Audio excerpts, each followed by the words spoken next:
Good morning. Ian Quick, Millionaire by 50. Today is Wednesday, July 29th. I'm indoors again because it's raining and I have to keep quiet because I don't want to wake the family. But that's okay. Yesterday I spoke about um, treating your staff with respect, paying them what they're worth. Um, do the same for your customers. Obviously, you're not paying them, but focus on your service. Here's the thing, product is product. Some is great, some is bad. Of course, you want a great product. But if you're selling goods, somebody else is selling the exact same thing. So you have to have good customer service. If you have a service, other people have similar services. Be the best damn service out there. Don't focus on the nickel and diming. Don't focus on the money. Focus on giving people the best service there is. And the word will spread. The clients you get will return because you are quality. How many times have you been in a situation where you had poor customer service and you said something about it and the business didn't care? They just wanted to take their money and didn't care about how they treated you. Have you ever gone back to that place? Of course not. You know, if you were jit somehow, you're gonna always be resentful and bitter, and you're not gonna go back to that place, and you're gonna tell some friends. I've been recommended not to go to certain places. In fact, yesterday I told a story about that other agency who pretty much lied to the talent it would hire and take an absurdly huge uh, unearned cut. Nobody wants to work for them anymore. It'll be the same with your clients. If you are out for the one quick sale only, you will not get repeat business. In long term, that is not a sustainable model. You are best to focus on giving quality service and they will come back to you. A couple little stories from my past about this. Um, Several years ago, there was a community event that hired us. And through a bizarre fluke, I was also contacted by a different client who happened to have the exact same name as the committee organizer. And their events were a week apart. But at the time, the same spelling, same everything, different email address, but one came from the company and one came from this woman individually. So something got lost in the translation, and they were mistaken for the same person. So with the final confirmation, the second event was the last to communicate with us through the back and forth. So we thought they were just switching dates and service on us. And so the first one for the community event, come event time, I get an email from them saying, "Where is my face painter?" We hadn't sent the face painter because the following week, the face painter was scheduled there instead. Um, what do you do? Well, I did the only thing I could. Um, I apologized profusely. I explained what had happened with the mix-up. And a lot of people were just been, well, too bad. So what I did is I apologized, and uh, she had mentioned these will be recurring events. She'd be doing this probably twice a year. So I offered her the next one absolutely free of charge. Now I employ subcontractors for the face painting. which means um, they don't work for the company. They're not responsible for my blunder. And I wasn't going to ask my face painter to go do several hours of face painting for free because the mistake wasn't hers. So I paid that face painter anyways at the subsequent event, but did not bill the client. So I essentially paid for their service. I was out of pocket um, for several $100s. Was it a loss on the books? Yes, it was a loss. However, with the exception of the COVID lockdown, um, that client has been using our company regularly for several years now, several times a year. And the profits I've made on the commission have actually allowed me to regain my initial cost. So I still haven't really made money off it. It's only been a couple of years in that 15% profit chunk, so you don't gain back your fee right away. But what I have gained back is a loyal client who will keep calling us, and eventually the profit starts to come. But more than that, this is a public event where there's a lot of people who could face painting. And my face painter out there knows she gives out tons of cards and the whole promoting thing. And it has generated more business for us. So it was worth it, of course. And the client was extremely happy because the client was taken care of. She didn't feel like she was let down and, oh, sorry, too bad. What are you going to do? She felt that we had made reparations for the mistake.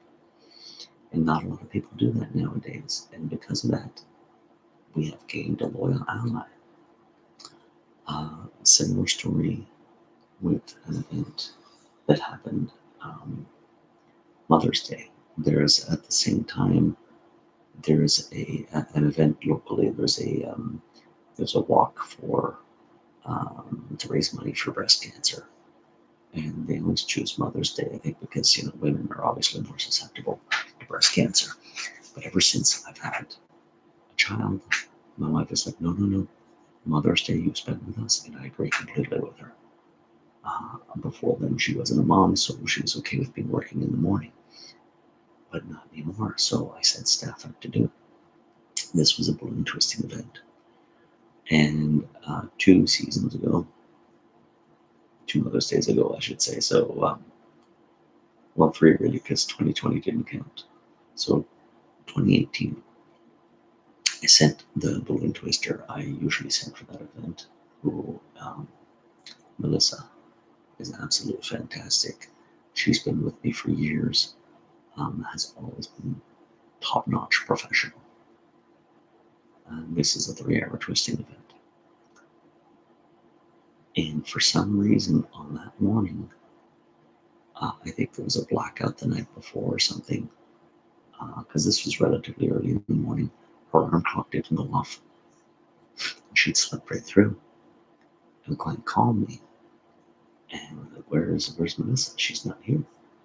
So immediately I call her and the phone rang and woke her up and she's like, oh my God, oh my God. So by the time she can get ready and then drive down to the event, she's about an hour late. So it was a 3-hour event. She works the remaining 2 hours. And then this actually ties into what I said about earlier about treating your staff well. When it was over, it was just work for now, we'll sort this later. When it was over, she called me. She apologized profusely for her being late. And I accepted her apology because I knew this is not character for her. She's usually very, very top notch. In fact, this was the first time anything like this had ever happened in years.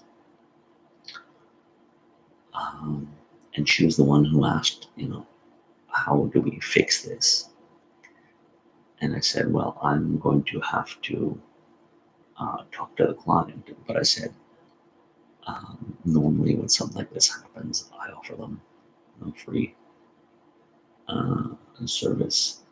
This is, we're gonna have to work this out somehow. And she said, I'll tell you what, those 2 hours I did for them today, just don't bill them for that either.